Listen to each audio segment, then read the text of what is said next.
I will present whatever we have done in India in preserving, documenting, and presenting heritage.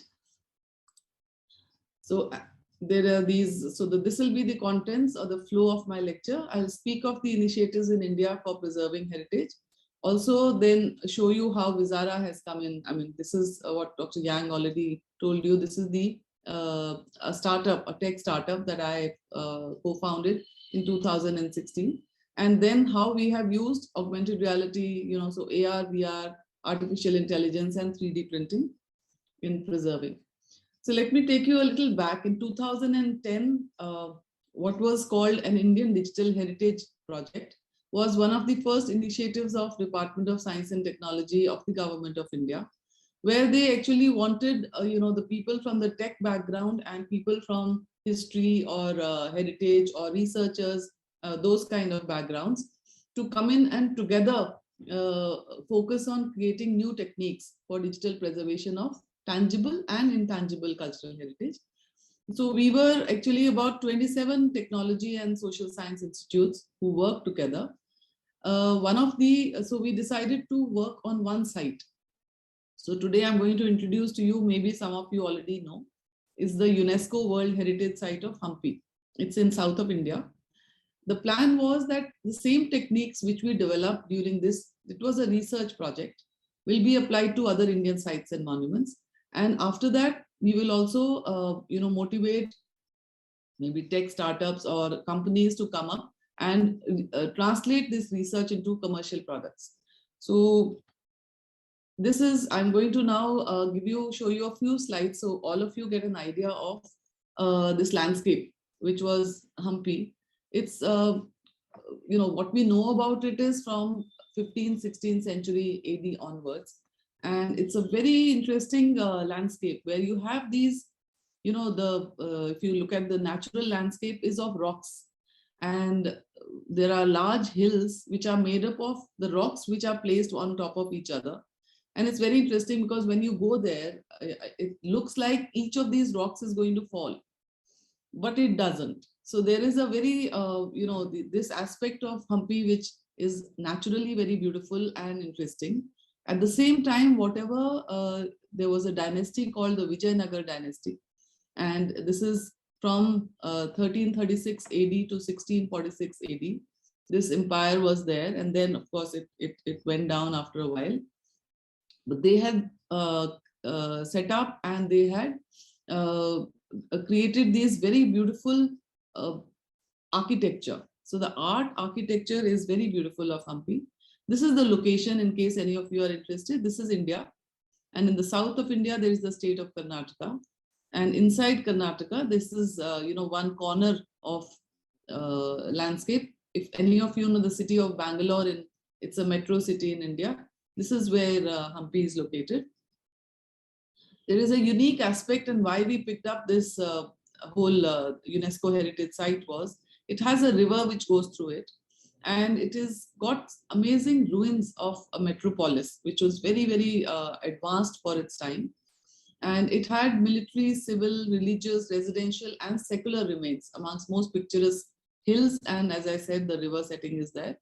And there is a very rich culture, very rich heritage that is, existing still. It's standing, these ruins.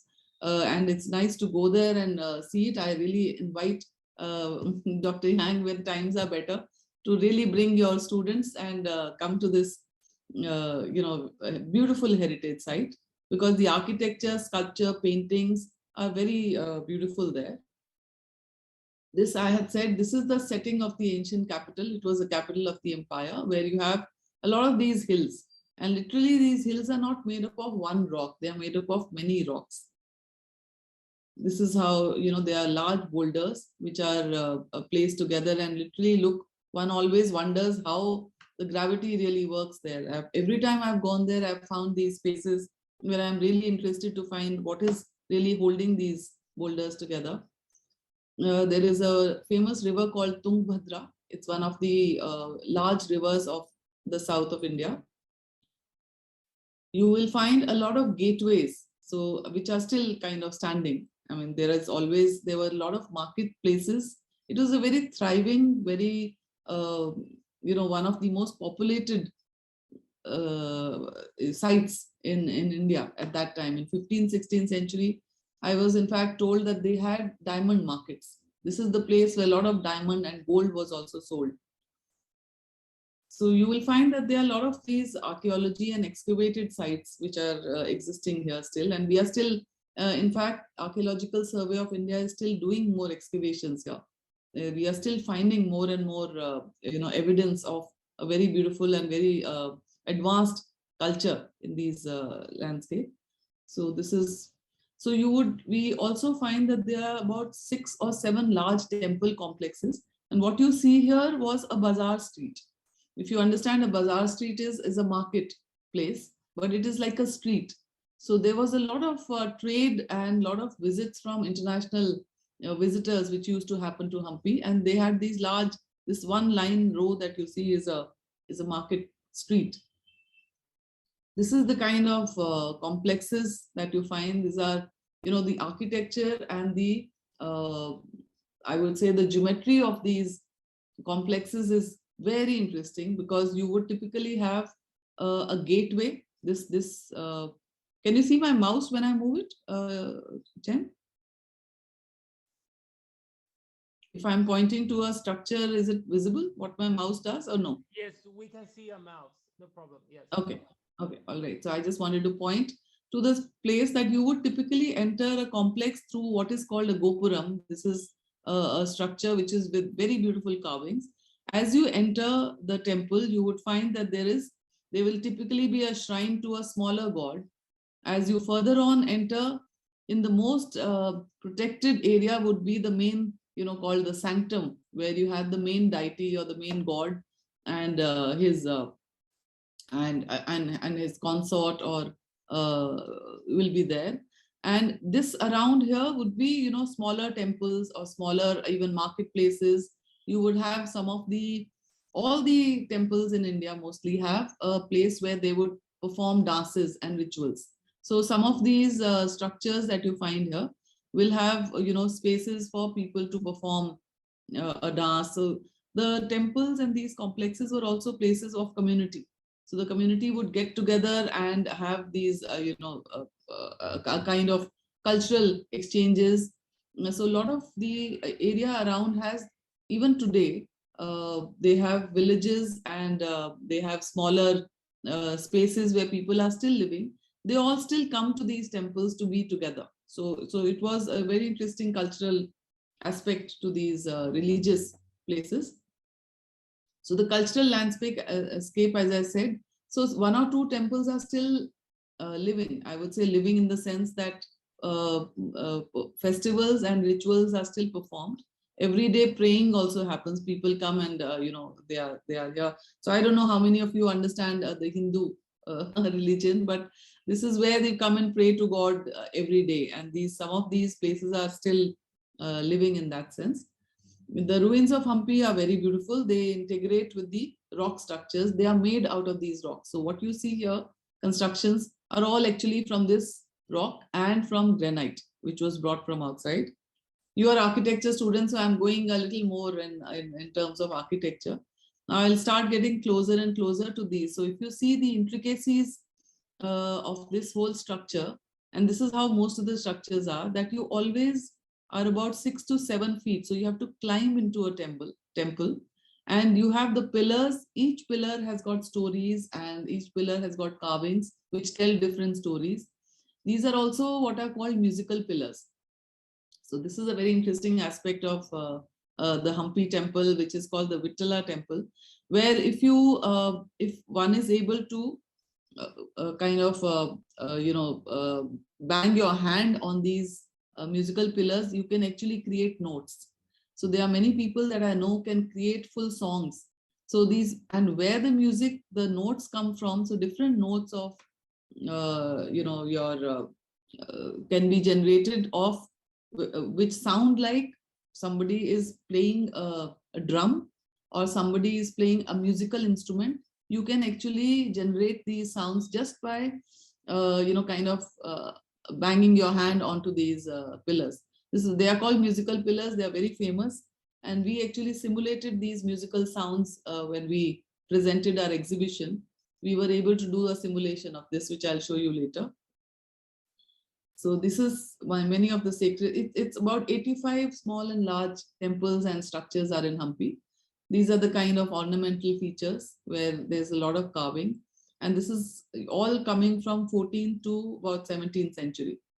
So you can see this face, this is a mythological character. And some of these are very similar to what I've seen in China. I've been to Beijing, I've been to Shanghai, and I know that, you know, you have what would I call, not animals, but these are mythological figures, and they have, you know, human and animal characters. So these are very much prevalent in China as well, which I've seen. So this is the famous stone chariot of Hampi. You can see that it's made like a chariot with driven by horses, and it has wheels. This is also made up of several, this is not one stone, of several stones.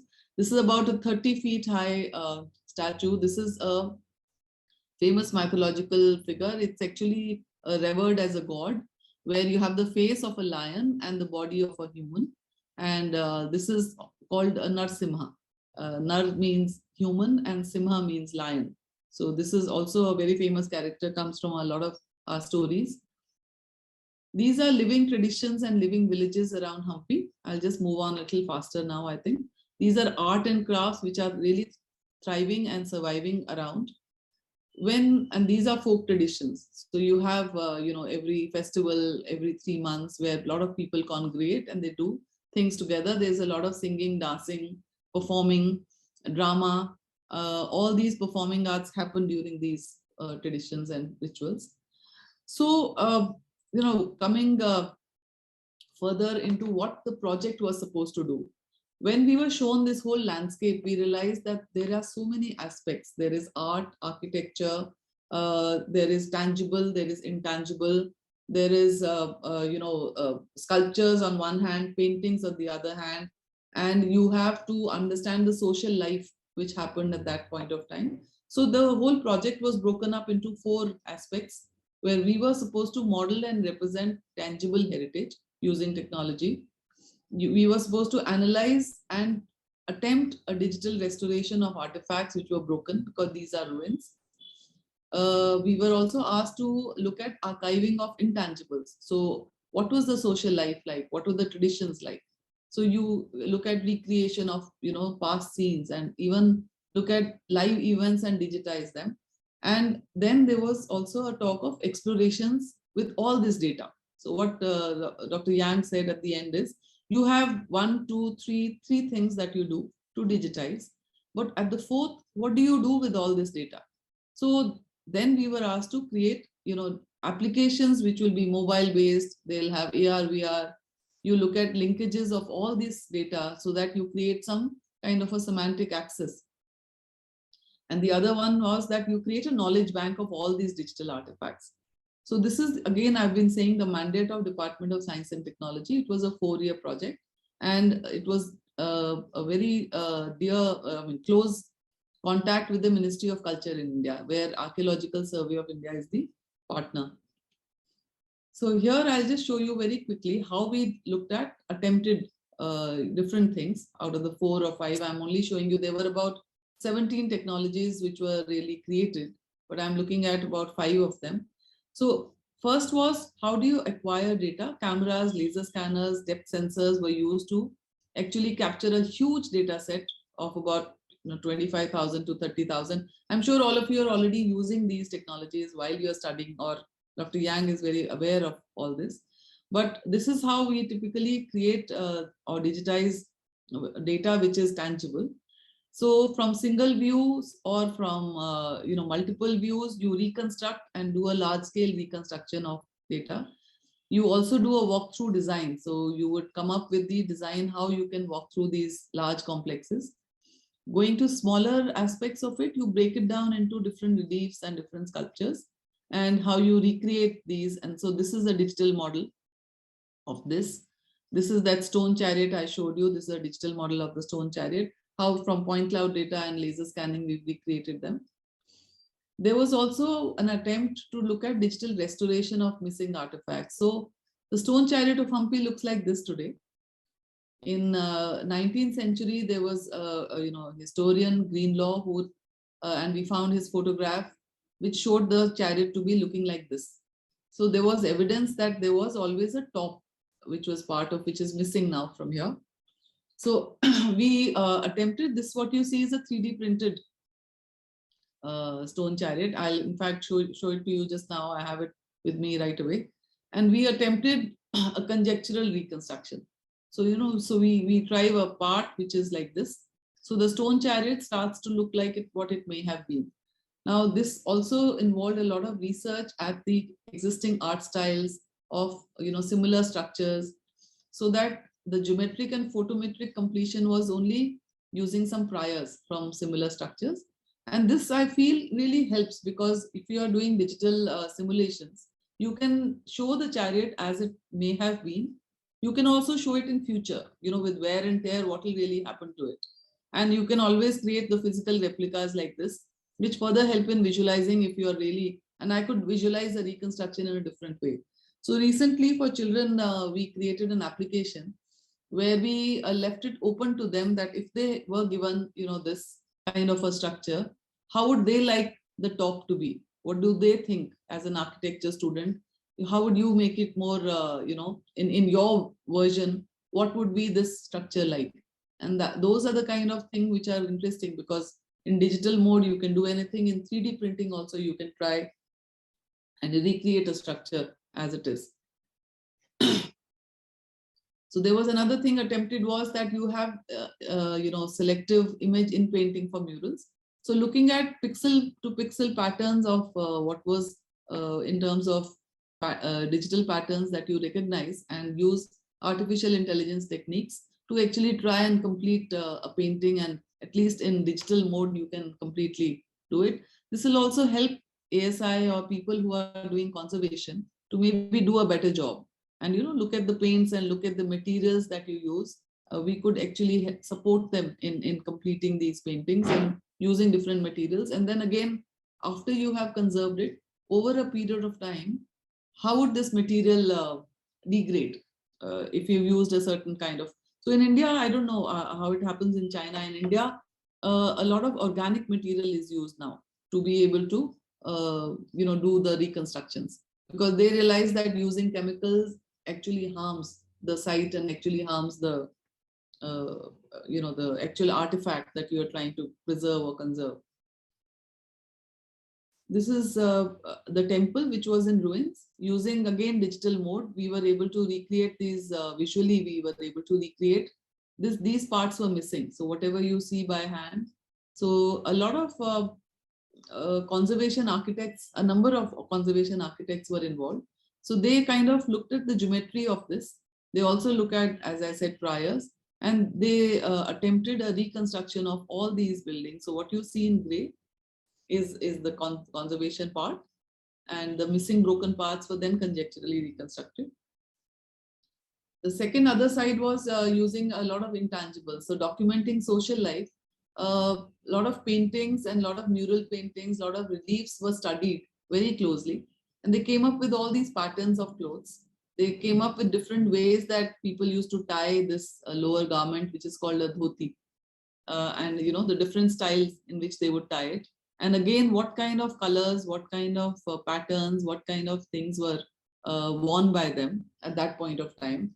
So using this, and they created a vocabulary of clothing styles. So the sources were always that we always had books. We have, even China has a lot of, luckily, all of us still have a lot of literary sources. The murals, the paintings which were there is also stucco work or relief work was used to come up with these studies. And I will show you a short video how we attempted a bazaar street, as I said, is a marketplace. People used to be, and these are the structures which have been reconstructed. Each one of these person that you see here, these are avatars. So we created literally, now I would say the new term is we created a metaverse of Hampi at that time, how it may have looked and how people may have behaved and their clothing styles. everyone is clothed in the way that has been studied.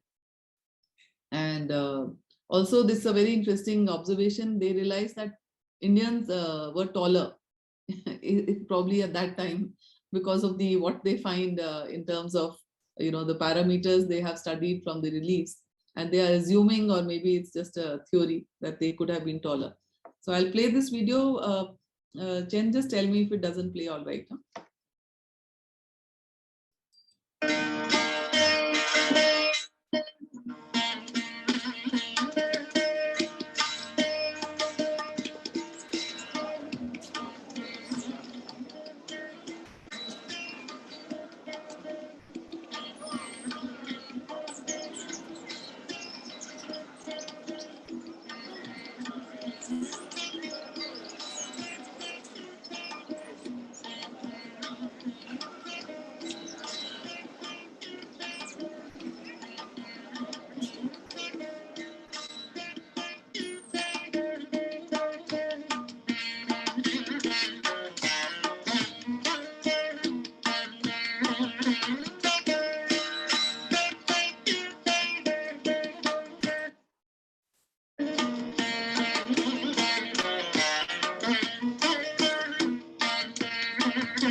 So it's a very small animation, and it's also a very it's not great in terms of quality maybe, but the fact was that, as you saw at the end, there were these characters which are actually now being meshed.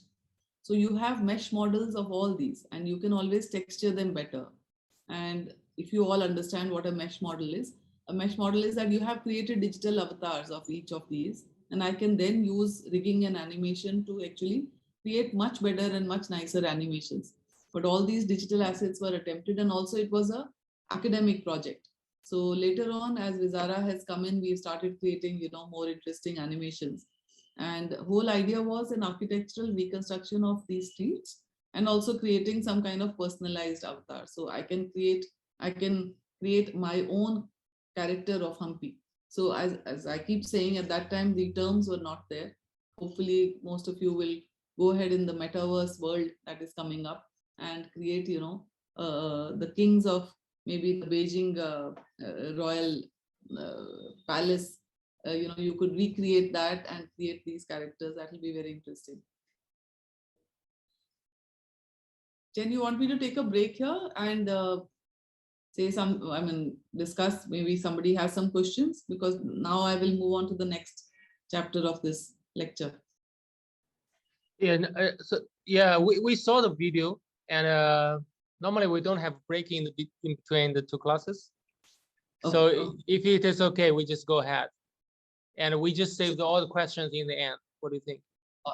Sure. Okay. Okay. Thank you. Yeah. So moving on, there was, after this project, there was always a discussion of where to move, because we had done so much of work in 4 years. We had a large exhibition and showcase, and a lot of people from the government came, but we were still not able to reach the public. We were not able to reach people. So two things were decided, that there will be a next phase of research. So next thing is again to create a research framework. So this one was called Indian Heritage in Digital Space, phase 2, to identify what were the gaps and challenges of the first project, make sure that all of the Indian digital heritage outcomes are enhanced and move ahead. New themes were then proposed. There was also a talk of capacity building, where you have people coming and there is a crowdsourcing of data, also to develop better sensing and actuation technologies. But then this whole aspect of digital asset management and translation and commercialization, which is where then this the company that I founded, Vizara, comes in being. And there were about 3 or 4 startups which were really motivated and funded by Department of Science Technology, and one of them was us. Also, a book on whatever we had done was then published. We took 2 years to do this. In 2014, we ended the project, and we all started working on the book. All the professors and all the students and all the other researchers as well as historians. They wrote chapters. So this is available on Amazon. This is also available and published by Springer. Springer first time went into one of the heritage spaces. Typically, Springer is a science and technology publisher, but they recognize the aspect of a marriage of science and social science here and came up with this book. We also got a mandate by the Prime Minister's office, which said that whatever has been done at Hampi should be then translated to other Indian monuments. So I'm sure most of you are aware of know about Taj Mahal, and there are one temple. Taj Mahal is a tomb. There is a temple from Hampi. We have what is called a step well. I will explain a step well and what it is. If I'm sure you are aware of that as well as an architecture student. So about 2 or 3 temples, 1 mausoleum and 1 step well were picked up. Mandate was to develop what are called mixed reality installations. So I'll go on to explaining what this Virasat, we call it VIRAASAT Virasat, what these installations are.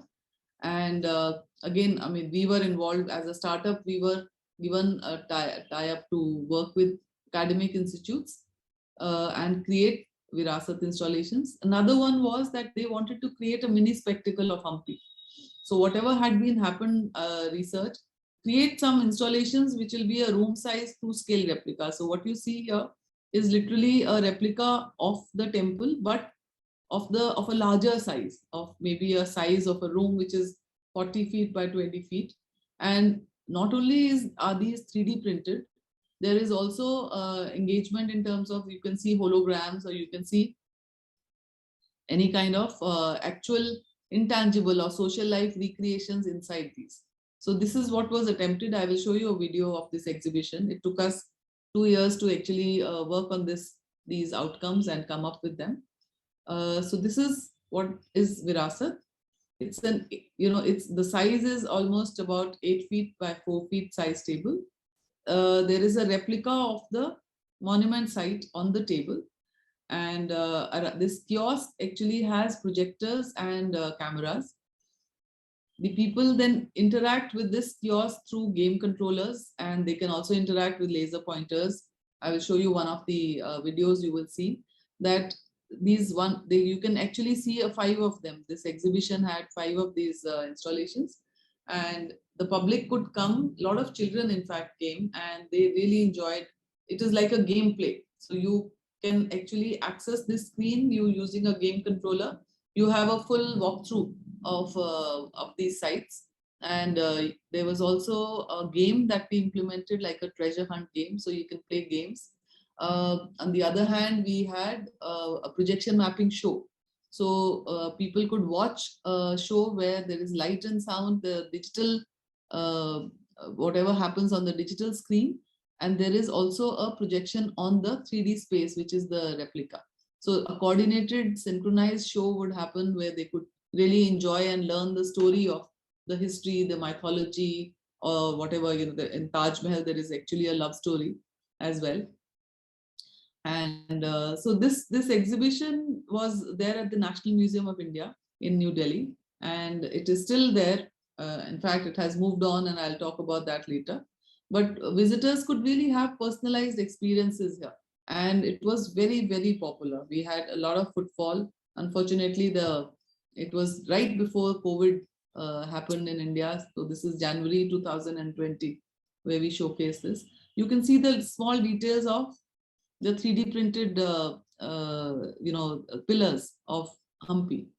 So the whole idea was also the visitors realize that they are looking at a true scale replica, because there has been laser scanning, and then I'm going to talk of how these are created very soon. The other one I said was a large true scale monument replica, and I've already told you. So, but this gave the visitors a lot of feel of traveling in space and time. We actually had performances in holograms, which were happening inside here. And so they could really, see the whole geometry and aspect of the physical aspect.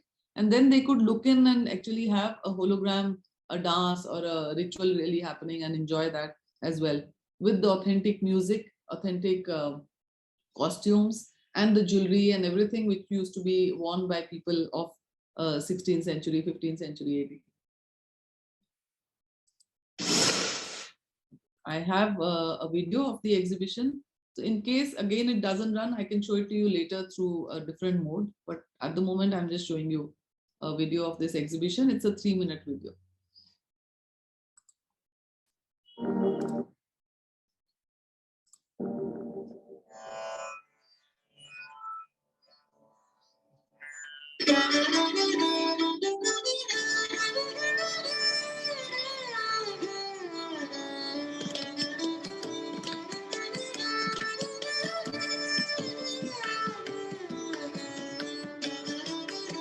To create these installations, first laser scanning was done of the monument sites.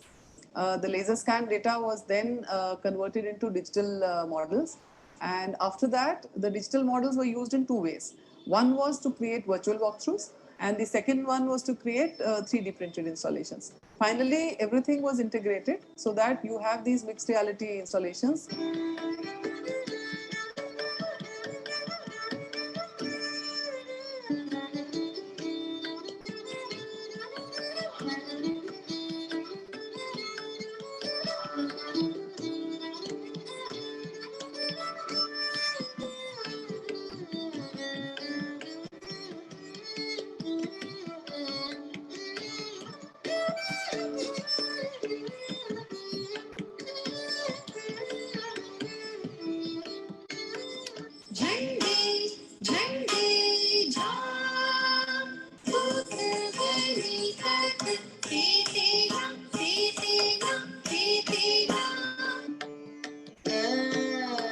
This is, sorry, I'm stopping here, but this is the musical pillar of, we made a bigger model of this. This is again 3D printed. And here the simulation was done by giving people this, if you see this red band, they could touch it. And as they touched it, we had recorded the musical sounds created by a gentleman at the site. And so as you touched it, it simulated that music. So he actually played on these musical pillars and created this sound. So this is what it is.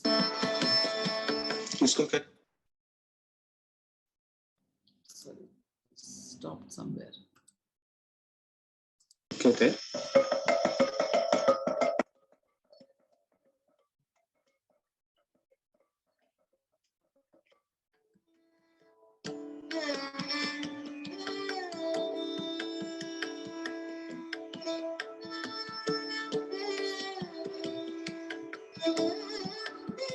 A classic example of such style is the magnificent Ramchandra temple, also called the Hazara Ram temple.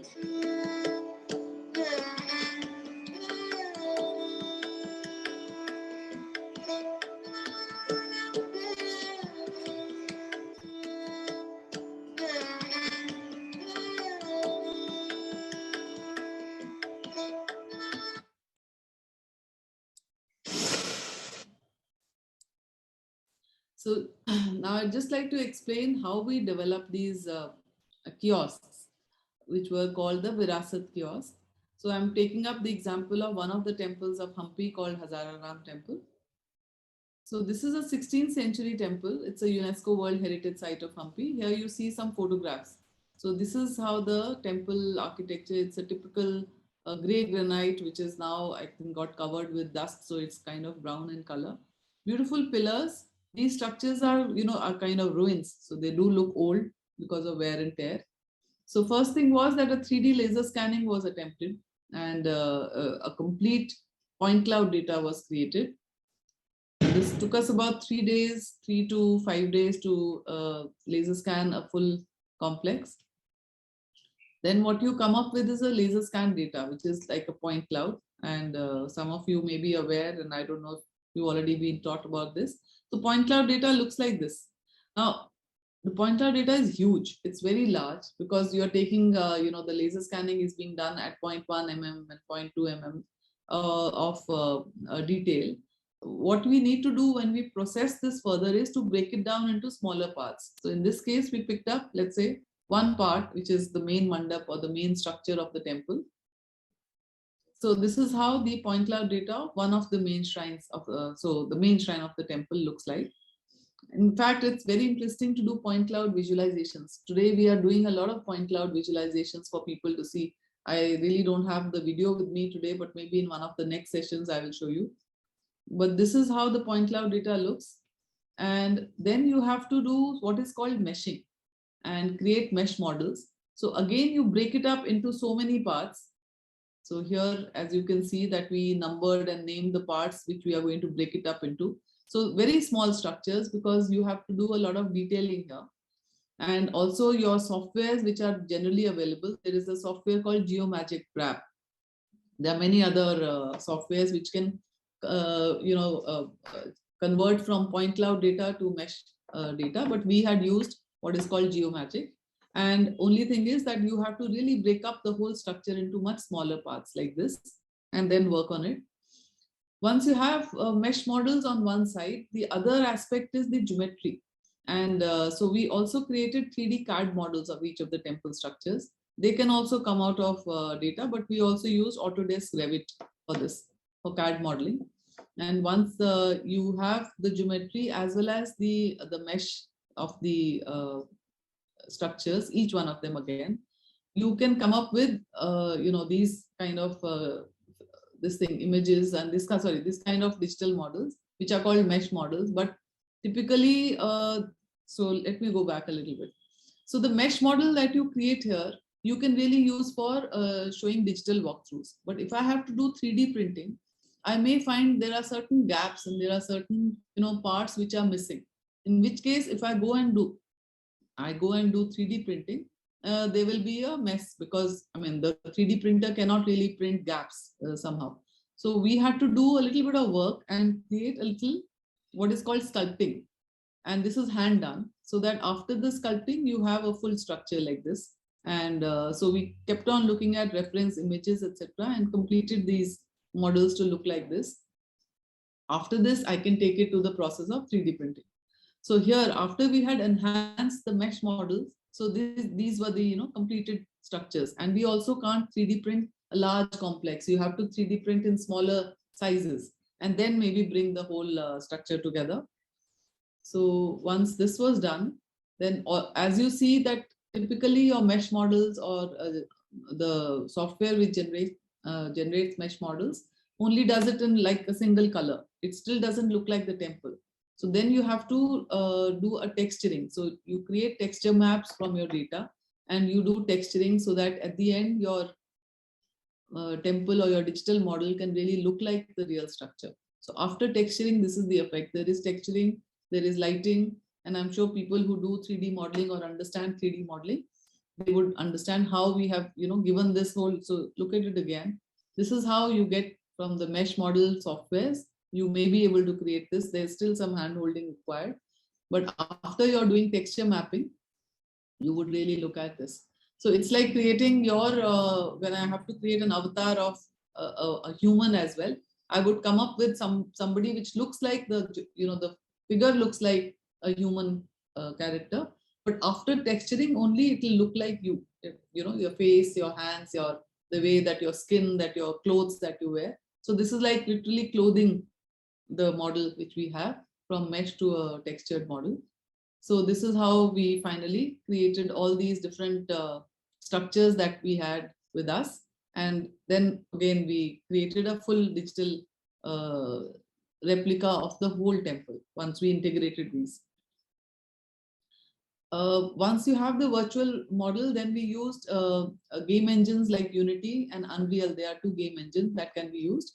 And you can create these virtual walkthroughs. So here, then you need environment, then you need to place them somewhere so that when you're creating the virtual walkthroughs, the person feels as if you are actually there.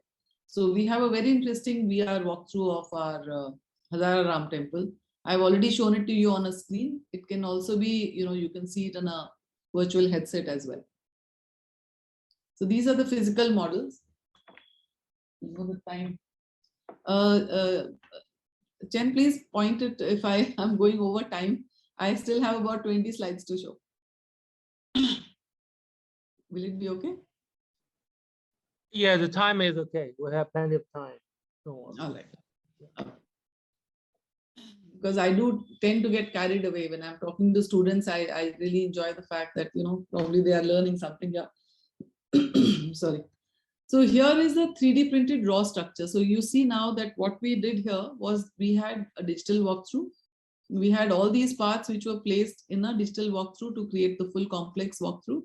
And we also had these parts now printed and placed together. So here is the raw structure before it is pre-processed. And after you have done a pre-processing in terms of painting, etc., then this is how it looks with lights and it starts to look like the real character. So both were very difficult tasks, how to create realistic looking replicas and how in physical mode, and how to create realistic looking replicas in a digital mode. And I'm sure all of you know 3D printing, but I'll just have a little video which you can have a look at.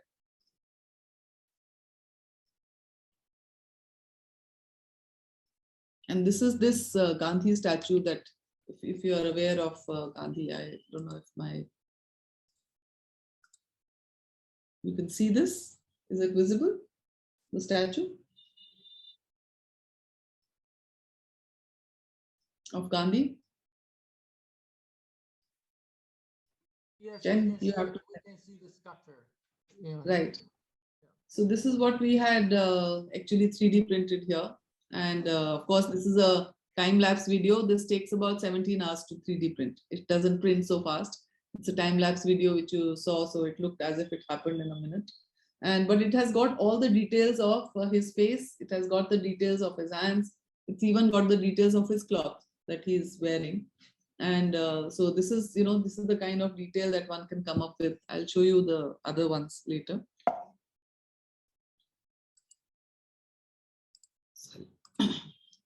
Yeah, so we've already seen this. So this ultimately, as I said, everything is placed together. Then we have, of course, the creation of this temple. So I'm not sure whether this is really done in, right. And now what really happens with it is what you have already seen. Now we created about 5 of these, 6 actually. One was this temple in Varanasi. It's again a famous city. It's a very famous temple, and it has a lot of history because it has been broken about, hundreds of times and then been recreated over a period of maybe 500 years. And when we created these installations, we had to really make stories out of them. See, right? Creating this 3D replica and all is fine, but till it tells a story to the visitors, it's not going to be engaging enough. So the idea was to pick up one aspect, and digitally you can do a lot more. Storytelling can go on. I can have an installation which is capable because it had projectors, it had a camera, it had the whole aesthetics of the monument site recreated. You can tell many, many different stories over a period of time.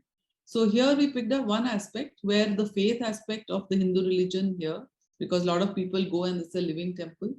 The Ramachandra temple has got very beautiful mythology carvings around it. It has the whole epic of, we have an epic called Ramayana, and it has been carved. And if you take 3 rounds of this temple, you can really understand the story. Taj Mahal has got 2 aspects to it, which are very interesting. One is that there's a love story of a king and a queen, which because the king actually built this tomb for his queen, and it was one of the most expensive structures of its time. It actually has white marble by which it has been created. But there is actually a very interesting aspect of even the geometry and architecture is wonderful. And they say that there are, the main structure has got these 4 minarets around. And if there is an earthquake, the minarets will not fall on the structure, they'll fall out. They actually took care of things like this. So we brought out these aspects of this heritage structure. This is the Rani Ki Vav, which is a stepwell. I would like to show you a video later of this. The stepwells in India were actually water conservation and for water preservation structures. And they were also a community place where people would go and be together again, because water was a very important resource. It still is, and we are completely misusing it, abusing it. But the people this is the 11th century. So it's almost, I would say 100 years, 11th century is so many years before us, and they were more advanced in thinking and for the future and doing this. So we created a water simulation here. You can actually see the whole step well, the 3D printed step well filling up with water due to projections. This is again a sun temple. It's a temple to the god sun, because in India we pray to most of the natural elements as gods. And here you would have a little treasure hunt, and the students were very, very keen to see this and very happy playing with this to find out more about this structure. Here I've already shown you a dance in social life which happens in a hologram, and this is of a 16th century dance. So I have videos of this, but I'll show them as maybe later on Ask if need be. We had a big showcase where the book which I was talking to was launched in January 2020, and I would really, again, things are opening up, invite you to come and see this. And today they actually the installations have gone to Dubai. Here you have DG of UNESCO. She came and she visited this exhibition, and we got a lot of mileage as well. But I think the good part was that a lot of people did hear of this work now, unlike the first time when they did not hear of it. So what we do in the applications, I'll move on to the next part and very quickly now end this. I've already told you that we have recreated this structure. So here is the actual stone chariot of Hampi. This is a 3D printed replica. You can all see this. And we created it in a way that you can actually take this part away. If you look inside and if there is enough light, you can actually see a statue inside. Somebody has to tell me if that is visible or not. If I show some light here, can you see the statue inside? Is it visible? Yes. The camera? Yes. Yeah. Maybe I should put your screen bigger. Should I bring it closer? Yeah. Okay, cool. So this was laser scan. So even the insides were laser scan, and we can actually able to, see the details of this as beautifully as it is. It's a small replica, but because of the fact it is laser scanned and then it has been put together, and we have created it in a way that you can see, you can put this part, and this becomes the stone chariot as it is, or you could, unplug this and use this. And now it is the stone chariot as it may have been with its original structure. So these are the things I. Yep. Yes. So the top part is a digital restoration of the structure. Yes. Okay. So this is the top part is a conjectural reconstruction. It's a conjecture because one doesn't know, but you have still, it's a close enough reconstruction. And you would also find that these are more geometric. This part, the top, it looks more geometric. We did not fill up with actual statues or anything. We are not sure what was there, but from evidence and from study of similar structures of period, you could do this. So anyway, also there is very interesting aspect. If you see here, these are supposedly elephants, these two things, but you actually find that there is actually a horse tail here.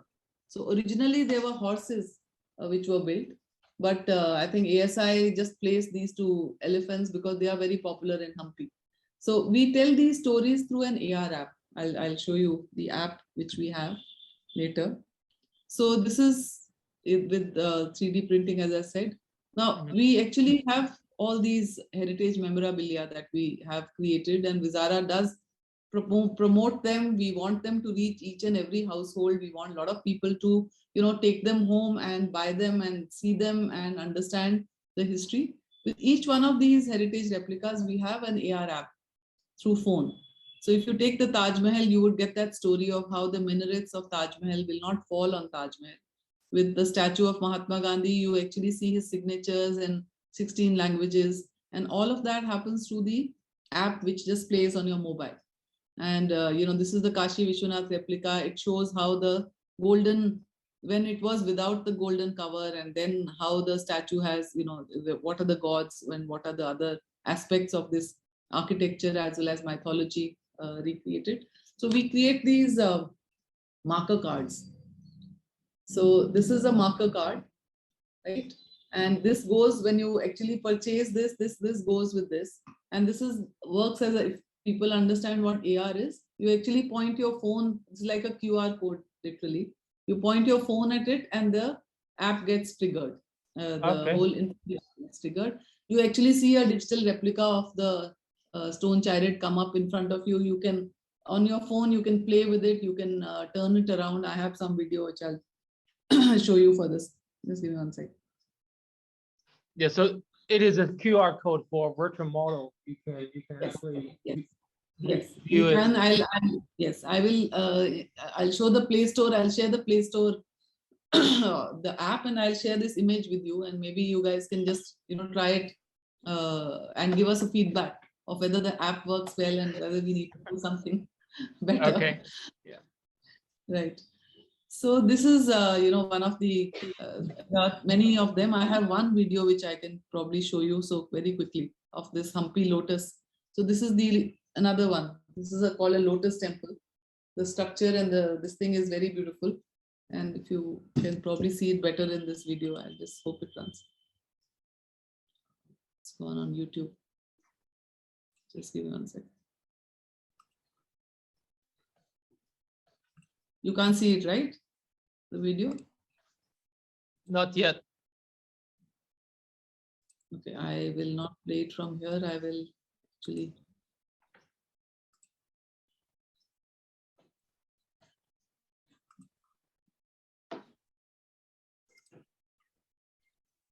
Just give me one sec. I will share it from.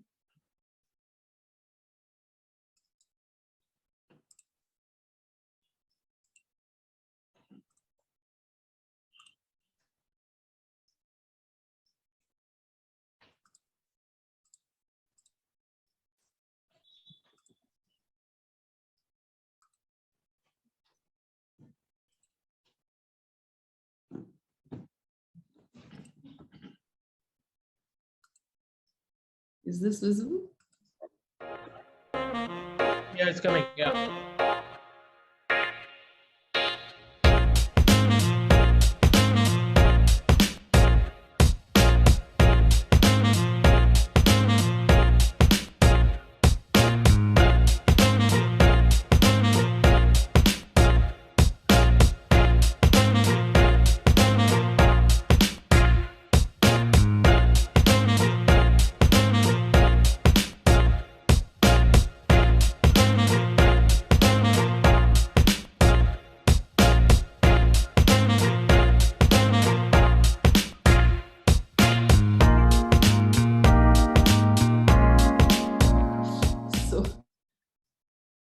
Yeah, so that's the idea, is that again take it to our whole mandate has always been to get younger generation to get excited about it.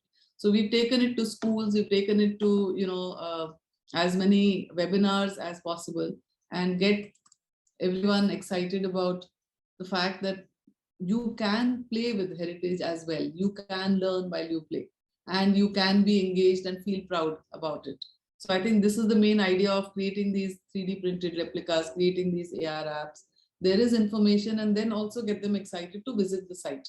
So number of our games have things which you actually find at site as well. So you see it here in your home, and then maybe you need to go there and visit.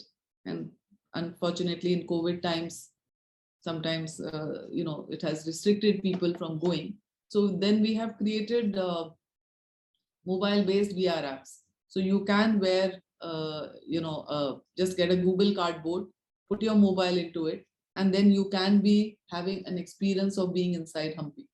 Of course, we have other better experiences on more expensive headsets like Oculus or HTC, but not everyone can afford them or have them. So we have also created things which you can just run on your mobile and have a 360-degree view of the site.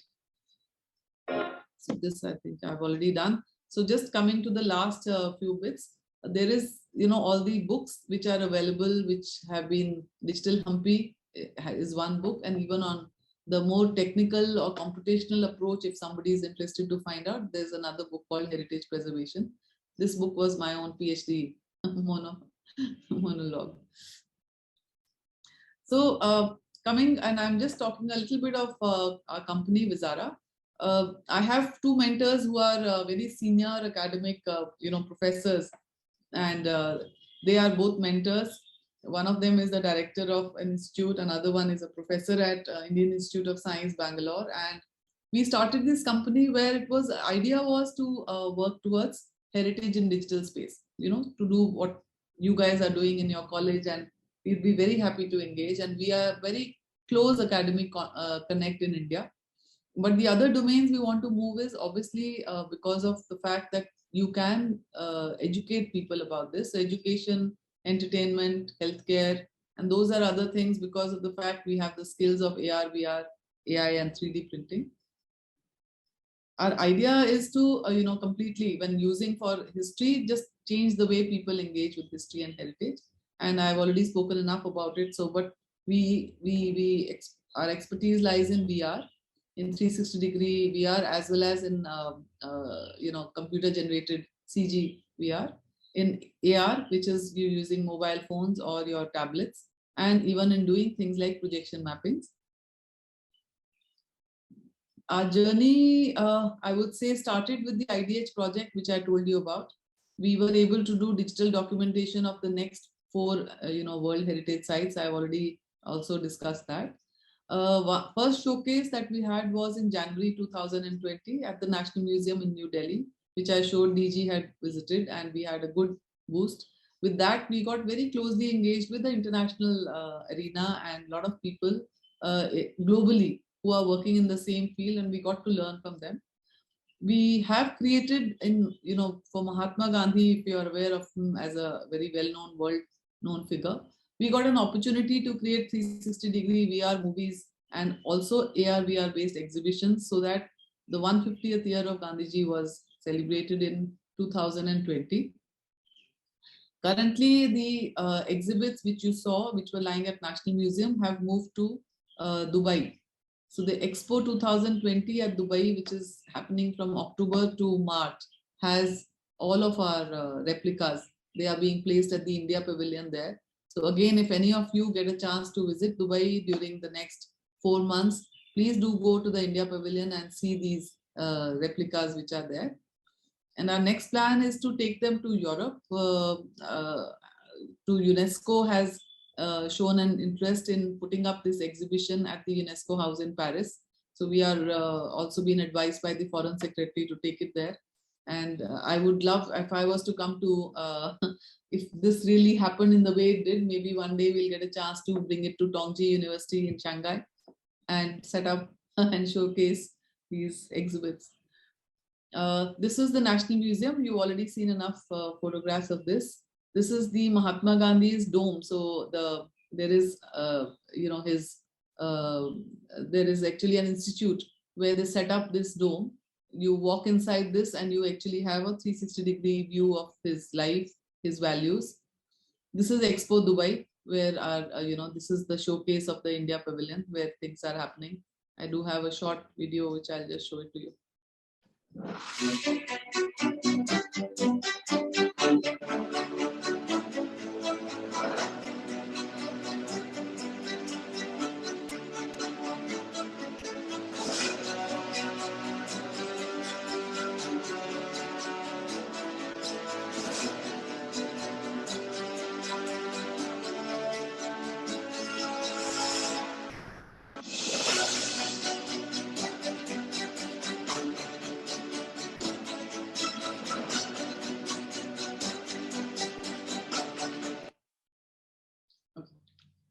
I think this brings me to an end of my lecture.